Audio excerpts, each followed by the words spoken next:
معزز و مکرم و محتشم سامعین حضرات، دین اسلام اجتماعیت کو پسند کرتا ہے۔ مختلف طریقوں سے اللہ رب العزت نے ہمارے لیے قرآن مجید فرقان حمید میں رہنمائی فرمائی ہے کہ ہم سب اجتماعیت پسند ہو جائیں۔ ویسے انسان تنہا زندگی نہیں گزار سکتا۔ انسان کو اللہ رب العزت نے فطرتاً جو بنایا ہے یہ تنہا زندگی نہیں گزار سکتا۔ فطرت کا تقاضا بھی یہی ہے کہ انسان دوسرے انسانوں سے مل جل کر رہے اور مختلف معاملات مختلف لوگوں کے ساتھ کرے۔ دین اسلام بھی یہی چاہتا ہے کہ مسلمان کی زندگی میں صرف انفرادی زندگی نہ ہو بلکہ اس میں اجتماعیت ہو، دوسروں کے ساتھ مل جل کر رہے اور ایسے معاملات کرے جس میں دوسرے لوگ بھی اس کے ساتھ شریک ہوں۔ ہمارا اسلام کا جو نظام عبادات ہے اس کے اندر بھی یہ چیز رکھی گئی کہ تنہا نماز پڑھنے کا ثواب کم ہے اور باجماعت نماز ادا کرنے کا ثواب 25 گنا یا 27 درجے زیادہ ہے۔ تنہا دعا جو مانگی جاتی ہے اس کی قبولیت بھی ہوتی ہے، لیکن اجتماعی دعا کی قبولیت کے بارے میں احادیث موجود ہیں۔ اسی طرح اللہ رب العزت نے جب روزے فرض کیے ہیں تو ان کا بھی ایسا سلسلہ بنایا کہ پوری دنیا میں رمضان شریف میں ہی سارے مسلمانوں کے روزے فرض، یعنی اجتماعیت اس میں رکھی۔ یہ نہیں ہے کہ عرب والوں کے روزے کسی اور موسم میں ہوں، عجم والے جو ہیں ان کے روزے کسی اور موسم میں ہوں، نہیں، اس میں بھی اجتماعیت ہے۔ پھر آپ دیکھیں کہ حج و عمرہ کا جو عظیم اجتماع ہے کہ جہاں عمرہ شریف میں روزانہ لاکھوں لوگ عمرہ کرتے ہیں اور حج سال میں لاکھوں لوگ کرتے ہیں، تو اگر آپ دیکھیں تو اس میں بھی اجتماعیت ہے۔ مختلف رنگ و نسل کے لوگ وہاں جمع ہوتے ہیں، سب ایک لباس پہنتے ہیں اور سب زبان سے ایک کلمہ کہہ رہے ہوتے ہیں اور سب جو ہے ایک اجتماعی رنگ میں اور ایک وحدت میں وہاں رنگے ہوئے نظر آتے ہیں۔ یہ کیا ہے؟ یہ اسلام کا تصور اجتماعیت جو ہے اس کی ایک عملی صورت ہے۔ جو اسلام چاہتا ہے اس کے لیے پریکٹیکل طور پر بھی اس طرح مسلمانوں کو جمع کرتا ہے۔ اور اگر دیکھیں تو 5 وقت کی نماز میں ایک مسجد میں صرف عام طور پر اس محلے کے لوگ جمع ہوتے رہتے ہیں، لیکن جمعہ المبارک جب آتا ہے تو پھر ارد گرد کے محلے کے لوگ بھی آ جاتے ہیں، پھر یہ دائرہ اور وسیع ہو جاتا ہے۔ اور جب نماز عید ہوتی ہے تو کئی محلوں کے لوگ جو ہیں وہ عیدگاہ میں جمع ہوتے ہیں، وہ دائرہ اور وسیع ہو جاتا ہے۔ اور پھر حج اور عمرہ جو ہے یہ محلوں، گاؤں اور شہروں سے نکل کر مختلف ممالک کے لوگ جو ہیں ان کو جمع کر دیں۔ تو یہ کیا ہے؟ اسلام کا تصور اجتماعیت جو ہے اس کی عملی صورتیں ہیں، اس کا پریکٹیکل مظاہرہ ہے جو ہم اپنی آنکھوں سے دیکھتے ہیں۔ لیکن اسلام چاہتا یہی ہے کہ ہم اکٹھے رہیں، اجتماعیت کا ثبوت دیں، لیکن بدقسمتی سے مسلمان بعض دفعہ اجتماعیت سے دور ہو جاتے ہیں اور ایسے سلسلوں کا شکار ہو جاتے ہیں جو ہمیں اجتماعیت سے نکال کر انفرادی سطح پہ کھڑا کر دیتے ہیں، جبکہ اسلام ہمیں وہاں نہیں دیکھنا چاہتا، اپنی ملت کے ساتھ دیکھنا چاہتا ہے۔ قرآن مجید فرقان حمید میں اللہ رب العزت نے ارشاد فرمایا، وَاعْتَصِمُوا بِحَبْلِ اللَّهِ جَمِيعًا وَلَا تَفَرَّقُوا، اللہ کی رسی کو سب مل کر مضبوطی سے پکڑ، واعتصموا بحبل اللہ جمیعا، سب مل کر اللہ کی رسی کو مضبوطی سے پکڑ، ولا تفرقوا، اور فرقوں میں نہ پڑو۔ فرقہ واریت کی اللہ رب العزت نے یہاں ممانعت فرمائی، منع فرمایا ہے، یہ نہیں کر سیگا لا تفرقوا کہ فرقہ بازی میں نہ پڑو، واضح حکم ہے۔ میں آپ کو سچی بات یہ بتاؤں کہ دین پڑھنے پڑھانے سے ہمارا تعلق ہے، بہت ساری باتیں ہمارے لوگوں کے ذہنوں میں ایسی راسخ ہو چکی ہوتی ہیں جن کا تعلق قرآن و سنت سے نہیں ہے، اور یہ فرقہ واریت بھی اسی طرح کی چیز ہے۔ دوستان ذکر، فرقہ واریت کی اسلام میں کوئی گنجائش نہیں، کیونکہ جب اللہ نے فرما دیا کہ لا تفرقوا، فرقہ میں نہیں پڑھنا، تو اب آپ مجھے بتائیں کہ کوئی چیز بطور دلیل اور پیش کی جا سکتی ہے؟ نہیں کی جا سکتی۔ ایک بات، دوسری بات بھی غور سے سنیں، بعض لوگ وہ کہتے ہیں کہ حضور نبی کریم صلی اللہ علیہ وآلہ وسلم نے بتایا کہ میری امت 73 فرقوں میں بٹ جائے اور ان میں سے ایک جنتی ہوگا۔ اب آپ نے تھوڑی سی اس بات کو سمجھنا، حضور نبی کریم صلی اللہ علیہ وآلہ وسلم نے یہاں ایک ایسی چیز جو بعد میں ہونی تھی اس کی خبر ارشاد فرمائی، لیکن حکم نہیں فرمایا کہ جب فرقوں کی باری آئے تو آپ ہی ایک فرقہ بنا لیں، نہیں، خبر تو دی کہ ایسا ہوگا میری امت کے ساتھ، اور خبردار کیا بھی اسی بات سے جاتا ہے کہ جب اس طرح کی صورتحال ہو تو کہیں تم اس کا شکار نہ ہو جانا، اپنے آپ کو بچا کر رکھنا۔ تو اس طرح یہ خبر یہ فرقہ واریت کے حق میں نہیں ہے، بلکہ یہ بھی اس سے بچنے کے لیے حضور صلی اللہ علیہ وسلم نے ہمیں بتایا، ایک واقعہ ہونا ہے، اس کی خبر دے دی، لیکن حکم نہیں فرمایا کہ آپ لوگوں نے بھی فرقہ بازی کرنی ہے اور لوگوں کو بانٹنا ہے، تقسیم کرنا ہے اور جدا کرنا ہے۔ اب دوستان ذکر، آج میرا موضوع فرقہ واریت کا اس لحاظ سے نہیں ہے کہ یہ کیسے پیدا ہوتی ہے اور کون سے فرقے درست ہیں یا غلط ہیں، آج میرا موضوع ابھی یہ نہیں ہے، کبھی اس پہ بھی انشاءاللہ بات کریں گے، لیکن آج موضوع اجتماعیت ہے۔ اسلام اجتماعیت کو پسند کرتا ہے، اسلام بٹ جانا، تقسیم ہو جانا، علیحدہ علیحدہ ہو جانا، اپنی اپنی ڈیڑھ اینٹ کی مسجد بنانا، اس کو کسی بھی انداز میں پسند نہیں کرتا۔ اللہ رب العزت نے بھی فرمایا کہ اللہ کی رسی کو مضبوطی سے سب مل کر پکڑ اور تفرقہ بنا کر۔ حضرت عبداللہ بن مسعود رضی اللہ تعالیٰ عنہ کا ایک قول ہے جس کا مفہوم یہی بنتا ہے کہ اللہ کی رسی سے مراد اجتماعیت ہے، اللہ کی رسی کو مضبوطی سے پکڑ لو۔ کوئی آپ نے اللہ کی رسی کو اس طرح دیکھنا ہے تو آپ کو کیسے پتہ چلے گا؟ حضرت عبداللہ بن مسعود کے قول کا مفہوم یہ ہے کہ اللہ کی رسی سے مراد اجتماعیت ہے، جہاں امت کا بڑا اکٹھ ہو جائے تم وہاں پہ نہ رہو، اس سے دور نہ ہو، اس سے الگ نہ ہو۔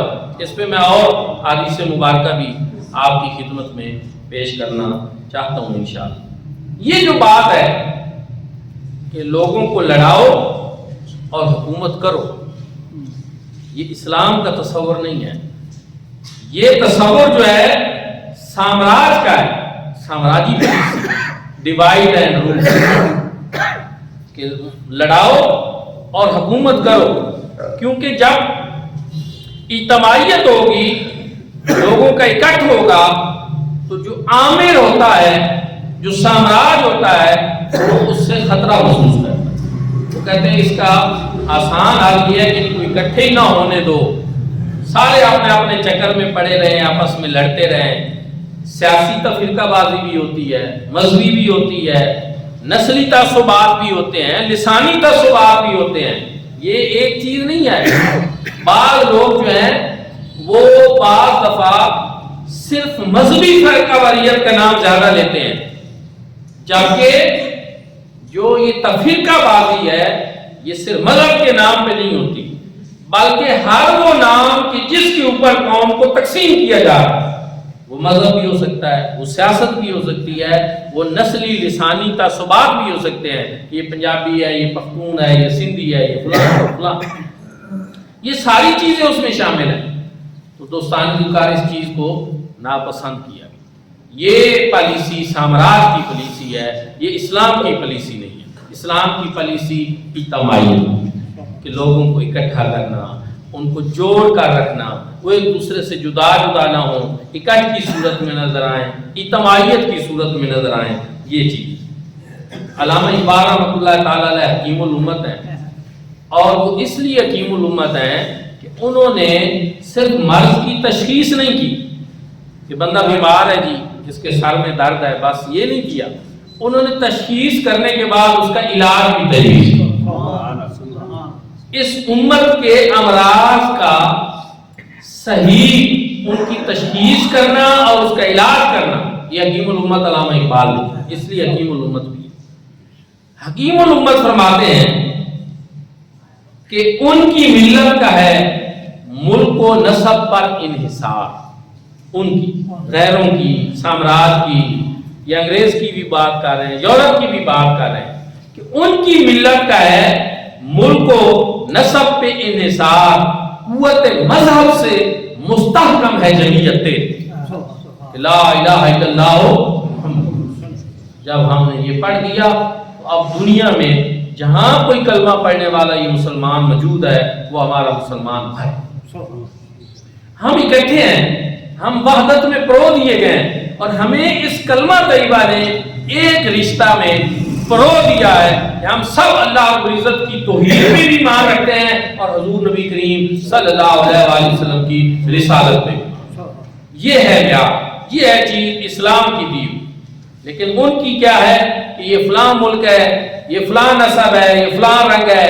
اگر اس پہ آپ دیکھیں کہ امریکہ جو پوری دنیا کا بڑا ٹھیکیدار ہے اور چاچا ماما بنا ہوا ہے، آپ سب کو پتہ ہے کہ وہ کیا ہے۔ اب امریکہ کے اندر گورے اور کالے کی جو تفریق ہے، وہاں ان کی بڑی لڑائیاں ہوتی ہیں، ان کے بڑے مسائل ہیں، ایشوز ہیں، اور آج تک دنیا کا وہ سب سے بڑا امن کا ٹھیکیدار اور پتہ نہیں کیا کیا، وہ ان مسائل کو حل نہیں کر سکتے۔ موجود ہے، ہوتے ہیں، وہاں پہ لڑائیاں ہوتی ہیں، جھگڑے ہوتے ہیں، یہ تو یہ الگ بات ہے کہ آپ لوگ اس کو چیک نہیں کرتے۔ چیک کریں آپ کہ نسلی جو سب سے زیادہ جھگڑے ہیں وہ امریکہ میں ہوتے ہیں، نسلی فسادات ہوتے ہیں، گوروں اور کالوں کی باقاعدہ لڑائیاں ہوتی ہیں، اور پھر ان کے وہاں پہ جو قوانین ہیں ان میں بھی یہ تعصبات اسی طرح رکھے گئے ہیں، گوروں کے لیے اور ہے، کالوں کے لیے اور ہے۔ تو اسلام میں اس طرح کا کوئی تصور نہیں ہے کالے اور گورے کا۔ یہاں تصور کس چیز کا ہے کہ بندے نے کلمہ پڑھا، مسلمان ہے، انما المؤمنون اخوہ، مسلمان آپس میں کونوا عباد اللہ اخوان، اللہ کے بندو بھائی بھائی بن جاؤ، یہ تصور۔ اور فتح مکہ کے موقع پہ اس کی جو عملی صورت نظر آئی کہ وہ بلال حبشی رضی اللہ تعالیٰ عنہ جنہیں اذیتیں دی، ستایا گیا، تکلیفیں پہنچائی گئی، اور محبت رسول صلی اللہ علیہ وسلم میں آزمائشوں سے دوچار ہوئی، حضور نبی کریم صلی اللہ علیہ وآلہ وسلم نے شان لگپاری کا مظاہرہ کرتے ہوئے فتح مکہ کے وقت ارشاد فرمایا کہ بلال حبشی آج تم کعبے کی چھت پہ چڑھ، اور اذان، ان کو ایک عزت سے نوازا گیا، ان کا ایک شرف بتایا گیا، اور بتا دیا گیا کہ سرداران مکہ آج نیچے کھڑے ہیں، سرداران قریش آج یہاں کھڑے ہیں، لیکن بلال حبشی کالے رنگ کا جو ہے وہ کعبۃ اللہ کی چھت، جو اللہ کا گھر ہے، عظمت والا ہے اور شرف والا، تو بتا دیا، عملی طور پہ بتا دیا۔ رسول اللہ صلی اللہ علیہ وسلم نے فرامین کے ذریعے بھی بتایا ہے، لا فضل لعربی ولا لعجمی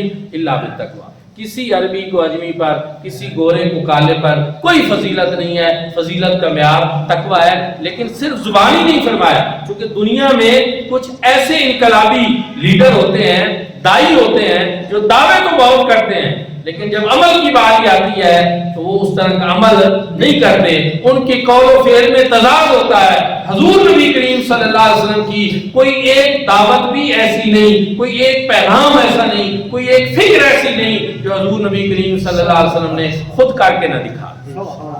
آپ عمل کرتے تھے، اور آپ نے عملی طور پر بھی وہاں اس بات کا مظاہرہ کیا کہ یہ کالے اور گورے کی تفریق جو ہے وہاں پہ ختم کر۔ تو دوستان ذکر ایک یہ چیز کہ ان کی ملت کا ہے ملک و نسب پر انحصار، قوت مذہب سے مستحکم ہے جمعیت کے۔ پھر اللہ رب العزت نے قرآن مجید فرقان حمید میں ارشاد فرمایا، یا ایھا الذین آمنوا اتقوا اللہ وکونوا مع الصادقین۔ اس پہ تھوڑا سا اگر آپ غور کریں تو آپ کو سمجھ آ جائے گی کہ اللہ رب العزت نے ارشاد فرمایا، اے ایمان والو اللہ سے ڈرو۔ یہاں تک کچھ جو بات ہے وہ انفرادی زندگی سے تعلق ہے کہ ایک انسان اللہ سے ڈرنے والا ہونا چاہیے، اس میں تقویٰ ہونا چاہیے، اس میں پرہیزگاری ہونی چاہیے۔ یہ بات انفرادی طور پر انسان کے لیے ضروری ہے، لیکن آگے ارشاد فرمایا وَكُونُوا مَعَ الصَّادِقِينَ۔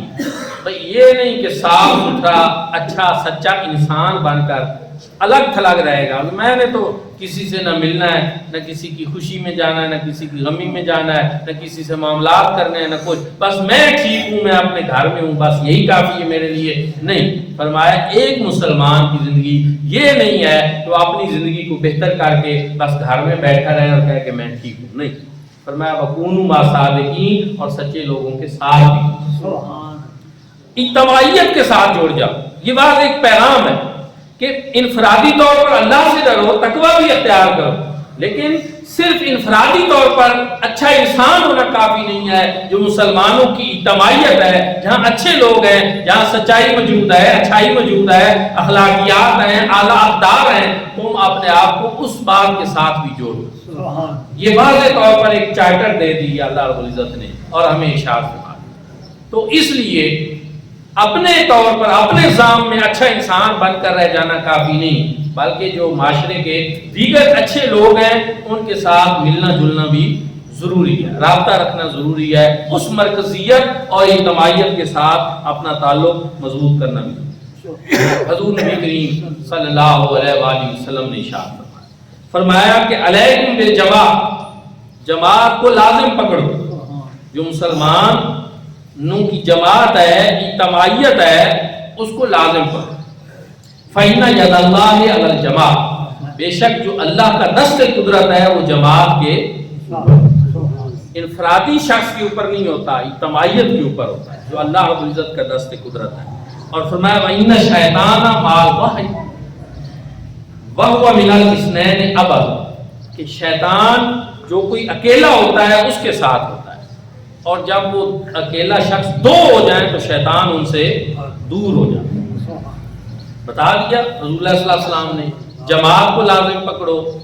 اب اسی لیے ہم کہتے ہیں کہ ہم اہل سنت والجماعت ہیں، ہم ایک جماعت ہیں، مسلمانوں کو جماعت کی صورت میں رہنا چاہیے، کیونکہ یاد اللہ علیہ جماعت، اللہ کا دست قدرت جماعت کے اوپر ہوتا ہے، اور اکیلا شخص کا ساتھی شیطان ہوتا ہے، اور دو ہو جائیں تو شیطان ان سے دور ہو جاتا ہے۔ تو یقیناً اس طرح 2 سے 3 4 5 جتنی اجتماعیت بڑھے گی شیطان اتنا دور ہو جائے گا۔ تو یہ بات پھر حضور علیہ السلام نے ارشاد فرمایا یاد اللہ علی الجماعت فاتبعوا سواد العالم فإنه من شذ شذ فی النار، فرمایا کہ اللہ کا دست قدرت جماعت کے اوپر ہوتا ہے، پس جو بڑی جماعت ہو، فاتبعوا سواد العالم، جو بڑی جماعت ہو تم اس کی اتباع، فإنه من شذ شذ فی النار، اور جو جماعت سے کٹ گیا وہ جہنم میں داخل کر دیا جائے گا۔ اب عقیدے کے معاملات ہوں، عبادات، چیزیں جو بھی ہماری زندگی ہے اس میں ہمیں ایک اصول دے دیا کہ آپ نے جماعت کے ساتھ رہنا ہے، اپنی 1.5 اینٹ کی الگ مسجد نہیں بنانی، ایک دوسرے سے دور دور نہیں ہونا، بلکہ اجتماعیت مسلمانوں کی جو ہے اس کو لازم پکڑنا ہے، جماعت کو لازم پکڑنا ہے۔ تو اب آپ دیکھ سکتے ہیں کہ فی زمانہ جو نئی چیزیں آ رہی ہیں، نئے فتنے برپا ہو رہے ہیں، اور بہت ساری چیزیں جو ہیں الحاد کی طرف لے جا رہی ہیں لوگوں کو، اور وہ اس کی وجہ کیا ہے؟ اس کی وجہ یہ ہے، ملک کس کو کہتے ہیں؟ یہ لحد آپ نے سنا ہوگا، لحد قبر کو کہتے ہیں۔ کیوں؟ اس لیے کہ جب قبر بنائی جاتی ہے تو اس میں ایک طرف تھوڑا سا گڑھا بنایا جاتا ہے الگ کر کے نیچے، جو اس طرح کی قبریں بھی بنتی ہیں۔ تو اس میں وہ کہتے ہیں کہ جو بندہ تھوڑا سا راہ سے تھڑک جائے اور کھسک جائے وہ ملحد ہوتا ہے، یعنی دین سے کھسکا ہوا، دین سے گزرا ہوا۔ الحاد بے دینی یہ عام ہو رہی ہے۔ بچنے کا طریقہ آپ جماعت کو لازم پکڑیں۔ فرقہ واریت ہے، بچنے کا طریقہ آپ مسلمانوں کی بڑی جماعت جو ہے اس کو لازم پکڑیں۔ کہ پوری دنیا کے اندر آپ دیکھیں کہ مسلمانوں کی اجتماعیت کس چیز میں، مسلمان کس چیز کے اوپر اکٹھے ہوئے ہیں، کہاں دنیا کے اندر جہاں آپ کو پتہ چلے کہ یہ معاملہ تو مسلمانوں کی جماعت سے مجھے دور کر دے گا، آپ اس سے دور ہو جائیں اور اس سے بچیں۔ قرآن مجید فرقان حمید میں اللہ رب العزت نے ایک جگہ پہ بڑے واضح لفظوں میں ارشاد فرمایا وَيَتَّبِعْ غَيْرَ سَبِيلِ الْمُؤْمِنِينَ نُوَلِّهِ مَا تَوَلَّىٰ وَنُصْلِهِ جَهَنَّمَ وَسَاءَتْ مَصِيرًا۔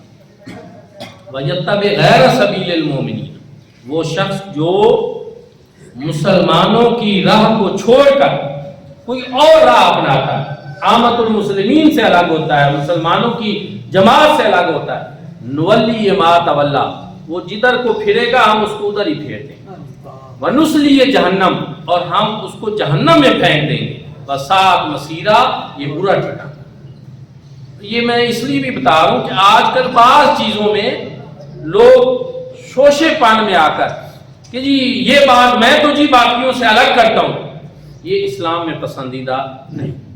آپ اجتماعیت کے ساتھ رہیں، قوم کے ساتھ رہیں۔ میں آپ کو ایک چیز عرض کرتا ہوں، آپ کو سمجھ آ جائے گی۔ حضور نبی کریم صلی اللہ علیہ وآلہ وسلم نے کئی ایسے کام جو آپ کرنا چاہ رہے تھے، پسند کرتے تھے، لیکن ارد گرد کا ماحول اس وقت اس چیز کی اجازت نہیں دیتا تھا اور آپس میں جھگڑے کا خطرہ تھا، تو وہ اپنی پسند کے کام جو آپ چاہتے بھی تھے اس وقت کے ماحول میں انتشار اور اختراق نہ پیدا ہو جائے، آپ صلی اللہ علیہ وسلم نے ترک فرمائے۔ بعد میں صحابہ کرام رضوان اللہ تعالی علیہ مجمعین نے بہت سارے ایسے کام جو وہ پسند کرتے تھے، وہ بھی چاہتے تھے، لیکن ارد گرد کا ماحول اور حالات اور چیزیں اجازت نہیں دیتی تھی کہ کہیں انتشار اور افتراق نہ ہو جائے۔ انہوں نے وہ جائز اور پسندیدہ کام جو ہے اس چیز سے بچنے کے لیے جس کو جھگڑا کہتے ہیں، انتشار کہتے ہیں، افتراق کہتے ہیں، انہوں نے اس بات کو ترک کر۔ تو اس کی بہت ساری مثالیں موجود ہیں۔ مثلا جو بیت اللہ شریف میں لوگ گئے ہیں وہاں انہوں نے دیکھا ہے کہ وہاں جو بیت اللہ شریف ہے اس کے ساتھ تھوڑا سا حصہ، جو بیت اللہ شریف کا حصہ تو ہے لیکن اس کو الگ چھوڑ دیا گیا۔ حضور صلی اللہ علیہ وسلم چاہتے تھے کہ اس کو شامل کیا جائے، نہیں کیا، حالات و واقعات کی وجہ سے۔ بعد میں صحابہ کرام نے جب ایک دفعہ اس کی تعمیر ہوئی اس میں وہ چاہتے تھے، انہوں نے نہیں کیا۔ بعد میں ایک خلیفہ نے پھر کر دیا، پھر دوسرا آیا اس نے پچھلی جگہ پہ کہ جہاں حضور صلی اللہ علیہ وسلم نے کیا تھا، تو ان کی جس نے اس جگہ کو شامل کیا اس کی وجہ کیا تھی کہ وہ کہتے تھے کہ اس وجہ سے کہ حضور صلی اللہ علیہ وسلم ایسا پسند کرتے تھے۔ دوسرے نے کیوں اس کو اپنی جگہ پہ کیا کہ پسند کرتے بھی تھے تو کیا چونکہ نہیں ہے۔ البتہ اس کی بہت ساری مثالیں ہیں جو قرآن و سنت میں موجود ہیں کہ اختلاف سے بچنا، نئی راہ نکالنا، یہ اسلام میں ایک پسندیدہ امر ہی نہیں۔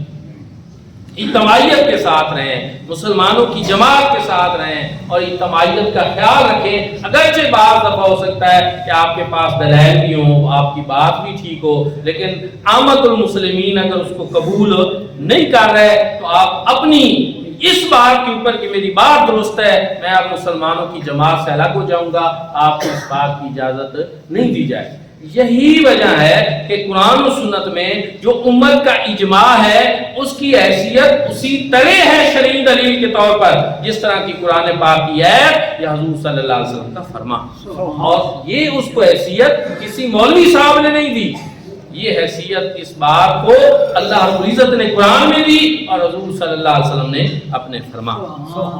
اس لیے اجماع امت جو ہے، جہاں امت کا اکٹھ ہو جائے، جہاں امت کی اجتماعیت جمع ہو جائے، وہاں کسی فرد کو یہ حق حاصل نہیں ہے کہ اس سے کوئی اپنی الگ راہ اپنائے اور اس سے الگ.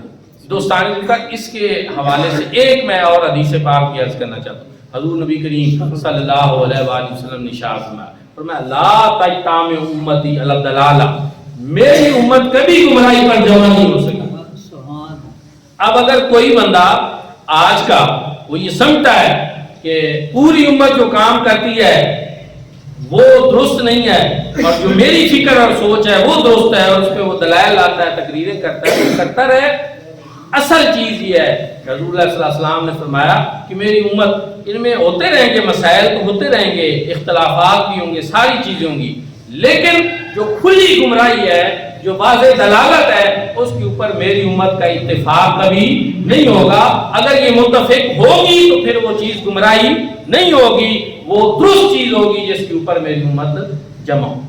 آج بھی امت کے اجتماعی معاملات جو ہیں ان کو آپ دیکھیں کہ اجتماعیت کے ساتھ رہیں. اسلام اجتماعیت کو پسند کرتا ہے، اسلام اکٹھ کو پسند کرتا ہے. حضرت اقبال نے اپنے انداز میں بڑی پیاری بات کی اور خوبصورت بات کی کہ آپ فرماتے ہیں کہ فرد قائم ربط ملت سے ہے تنہا کچھ نہیں.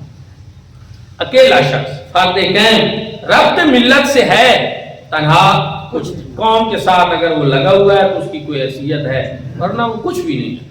موج ہے دریا میں، بیرون دریا کچھ نہیں. موج دریا میں تو ہے، اس کی حیثیت ہے، پھر وہ اپنی لہروں کے ساتھ بہت کچھ بہا لے جاتی ہے، لیکن اس موج کو دریا سے الگ کر دے تو وہ کیا ہے؟ پھر وہ کچھ نہیں.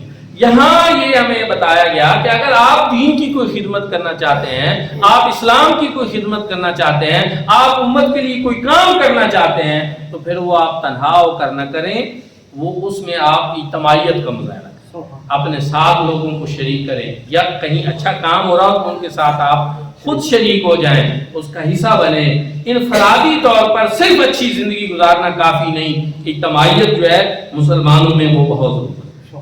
اچھا پھر ایک اور چیز اللہ رب العزت نے قرآن پاک میں ارشاد فرمایا ان اللہ یحب الذین یقاتلون فی سبیلہ صفا کأنہم بنیان مرصوص. یہ سورۃ الصف میں آیت نمبر 4 ہے. اللہ رب العزت نے ارشاد فرمایا کہ اللہ تعالیٰ ان لوگوں کو خاص طور پر پسند کرتا ہے جو اس کے راستے میں اس طرح لڑتے ہیں کہ گویا وہ ایک عمارت ہے، گویا وہ ایک عمارت ہے کہ جس میں سیسا پلایا ہے. گویا وہ مسلمان سیسا پلائی ہوئی دیوار بن جاتے ہیں، اللہ کے راستے میں لڑتے ہیں، لیکن کس طرح؟ گویا کہ فی سبیلی صفن، ایک صف ہو کر، یک صف ہو کر، ایک جماعت ہو کر، کانہم بنیان مرصوص، وہ ایک مضبوط قلعہ جس کی ایسی عمارت کہ جس کی بنیادوں میں سیسا پلا دیا گیا، سیسا پلائی ہوئی دیوار بن کر وہ جہاد کرتے ہیں، قتال کرتے ہیں کافروں کا، اس طرح ہو کر لڑتے ہیں. اللہ رب العزت کو وہ لوگ خاص طور پر، انفرادی طور پر بھی کوئی اگر اس طرح کرتا ہے تو کام تو اچھا ہوگا، لیکن اللہ رب العزت کو خاص طور پر وہ پسند ہے کہ جس میں اجتماعیت ہو، جس میں اکٹھ ہو اور ایک دیوار کی طرح اور ایک عمارت کی طرح جو ہے مضبوط ہو کر مسلمان جب اکٹھے رہتے ہیں تو یہ بات اللہ رب العزت کو پسند ہے. تو میرے بھائی اور دوستو، فی زمانہ انفرادی زندگی جو ہے یہ بڑھتی جا رہی ہے، اجتماعیت کم ہوتی جا رہی ہے. اسلام اجتماعیت کا درس دیتا ہے، ہمارا نظام عبادات میں اجتماعیت کا درس دیتا ہے. اکیلے نماز پڑھیں ثواب ملے، لیکن باجماعت پڑھیں تو 27 گنا زیادہ ثواب. اسی طرح اکیلے عبادت کا ثواب ہے، لیکن اجتماعی طور پر جمعہ ہے تو اس میں کئی محلوں سے لوگ جمع کیے گئے، عید کے موقع پر کئی شہر اکٹھے ہو جاتے ہیں عیدگاہ میں. تو میرے بھائی اور دوستو، پھر حج کا موقع ہو تو وہاں پوری دنیا سے مسلمان جمع ہوتے ہیں، اجتماعیت کا مظاہرہ کرتے ہیں. اجتماع ہی اللہ کو پسند ہے، اکٹھ اللہ پاک کو پسند ہے، اس کے رسول کریم صلی اللہ علیہ وسلم کو پسند ہے. یہ جو 1.5 اینٹ کی مسجد بنانا، یہ ایک دوسرے سے الگ ہونا، یہ بات اللہ رب العزت کو پسند نہیں ہے.